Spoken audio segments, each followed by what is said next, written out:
नमस्कार, मैं हूं अमित अजरावत और आप देख रहे हैं जम्मू संवाद। और एक बड़ी खबर इस वक्त सामने आ रही है। आपको बता दें कि जम्मू कश्मीर लद्दाख हाई कोर्ट ने एक बड़ा आदेश दिया है।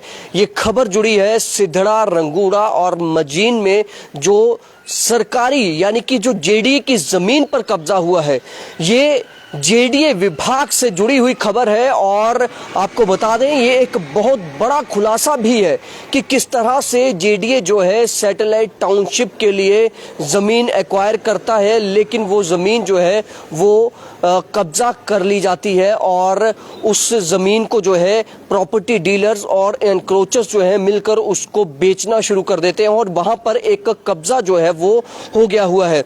और ये खबर जो है आपको बता दें, जब इस जमीन को लेकर जब इसकी एनक्रोचमेंट हुई तो वहां से जिन लोगों से जेडीए ने जमीन एक्वायर की थी, उन लोगों ने कोर्ट को अप्रोच किया, हाई कोर्ट को अप्रोच किया, जिनके वकील जो है अंकुर शर्मा हैं।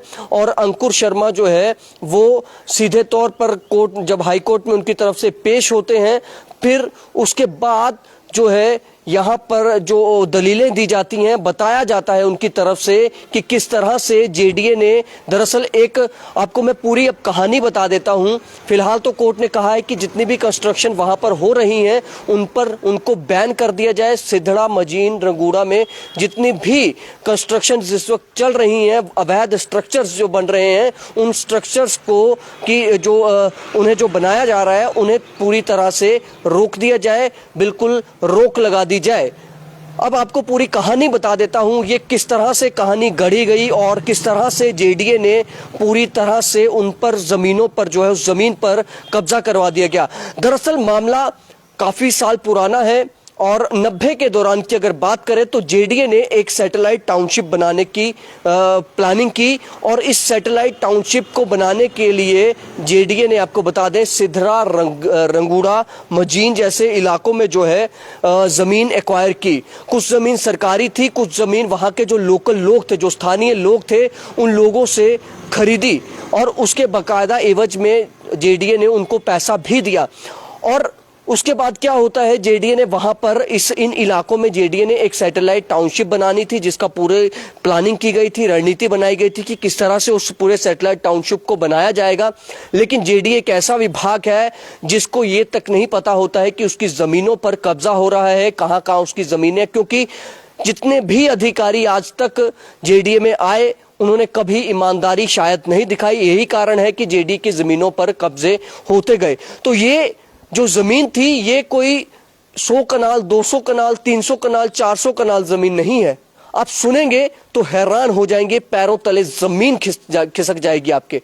ये जमीन है 8,279 कनाल जमीन जो है वो टाउनशिप, जो सैटेलाइट टाउनशिप बनाने के लिए वो जमीन जेडीए ने रखी थी। कुछ एक्वायर की सरकारी जमीन थी, रेवेन्यू से ली या कुछ और डिपार्टमेंट से ली, सरकार के जो जिनकी जमीनें थी उनके एवज में मुआवजा दिया। कुछ लोगों से जो है, जो वहां के स्थानीय निवासी थे, उनसे एक्वायर की, बाकायदा उनको मुआवजा भी दिया। यानी कि ये 8,279 कनाल जमीन जो है आज लगभग उस पूरी जमीन पर कब्जा हो चुका है। फिर ऐसे में क्या होता है, ये जो मामला हाईकोर्ट में गया, ये कैसे गया, जिन लोगों से ये करीब जो मामला हमारे पास जो जानकारी है, जम्मू संवाद के पास जो डिटेल है, वो करीब कोई 125 से 30 परिवार शायद ऐसे हैं जिन्होंने उस समय अपनी जमीनें जो हैं वो जेडीए को एक्वायर करवा दी। जेडीए ने जो है वो एक्वायर करी, क्योंकि जेडीए का कहना था हम आपको मुआवजा देंगे, उसके एवज में आप हमें अपनी जमीन जो है वो दे दीजिए। उन लोगों ने मुआवजा लिया, जो भी उस समय मुआवजा बनता था वो मुआवजा दिया जेडीए ने उनको, और वो लोग वहां से एक तरह से अपनी जमीन जो है, जो उनके पास था, वो बिक गया और उन्होंने वो जमीन छोड़ दी। इसके बाद क्या होता है कि 10 साल बीतते हैं, 15 साल बीतते हैं और पिछले अगर बात करें 2010 के बाद पूरी कहानी रची जाती है, पूरा खेल रचा जाता है। एक नेक्सिस आता है, एक माफिया आता है, भू माफिया, जो भूमि कब्जाने वाले जो लोग हैं वो आते हैं। शायद अफसरों की देखरेख में हुआ हो, या फिर हो सकता है कि अफसरों पर जो आरोप लगते हैं कि उन्हें सब पता था, लेकिन होता गया, कब्जे होते गए और पूरी जमीन पर जो है कब्जा हो गया। ऐसे में इन लोगों ने हाईकोर्ट का रुख किया और इन्होंने ये कहा इन लोगों को, क्योंकि इन लोगों को सीधे तौर पर ये लगा कि हमने जमीनें जो है अपनी, हमारी पुश्तैनी जमीनें थी, ठीक है, जेडीए ने कहा एक डेवलपमेंटल कार्य के लिए हम ये जमीन ले रहे हैं तो हमने उनको जमीन दे दी। हमने अब जमीन हमसे ली और प्रॉपर्टी डीलर्स, उनको आगे प्रॉपर्टी डीलर्स ने उन जमीनों पर कब्जा करके लोगों को बेच दिया। और आपको हैरानगी तब होगी, हम ये बड़े दावे से कह रहे हैं, हमारे पास हमने बहुत इस पे हमने भी रिसर्च करी है कि ये जो जमीनें कब्जाई गई हैं उन जमीनों पर सीधे सीधे जो कब्जा हुआ है, जिन प्रॉपर्टी डीलर्स ने उन जमीनों को कब्जा कर बेचा है, वो जमीनें बेची गई हैं। कश्मीर के सबसे ज्यादा फैमिलीज हैं। आज सिधरा, रंगूड़ा, मजीन, जहां तिरुपति बालाजी बन रहा है, वहां पर अगर आप जाएंगे, वहां पर ऐसे घर हैं, एक कॉलोनी बसा दी गई है। वो पूरी की पूरी कॉलोनी जो है वो श्रीनगर से, कश्मीर के अलग अलग डिस्ट्रिक्ट से आए हुए लोग हैं। उन्होंने कुछ चंद पैसों में खरीदकर वहां पर कब्जा करके वो अपने घर जो है वो बना लिए हैं। ऐसे में इस कहानी के डीप जाया जाए तो बहुत कुछ इस पर निकल कर आता है। हम जल्द ही इस पर एक बड़ा खुलासा करेंगे, हम आपको पूरी स्टोरी बताएंगे आखिर इसके पीछे क्या चल रहा है।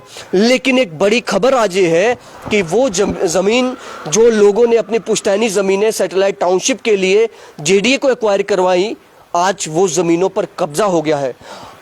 आज आकर वही माननीय हाईकोर्ट में ही जाया जाता है, उसी का सहारा लिया जाता है, क्योंकि अफसर लोग जो है, अफसरशाही जो है वो कभी भी ईमानदारी नहीं दिखाती है, कर्मठता नहीं दिखाती है। जेडीए पर भी सवाल है कि आप सोए थे, इतने सालों से आपकी जमीन पर कब्जा हो गया, आप क्या कर रहे थे, आपका काम क्या था, किस लिए आपको मोटा वेतन जो है वो मिलता है।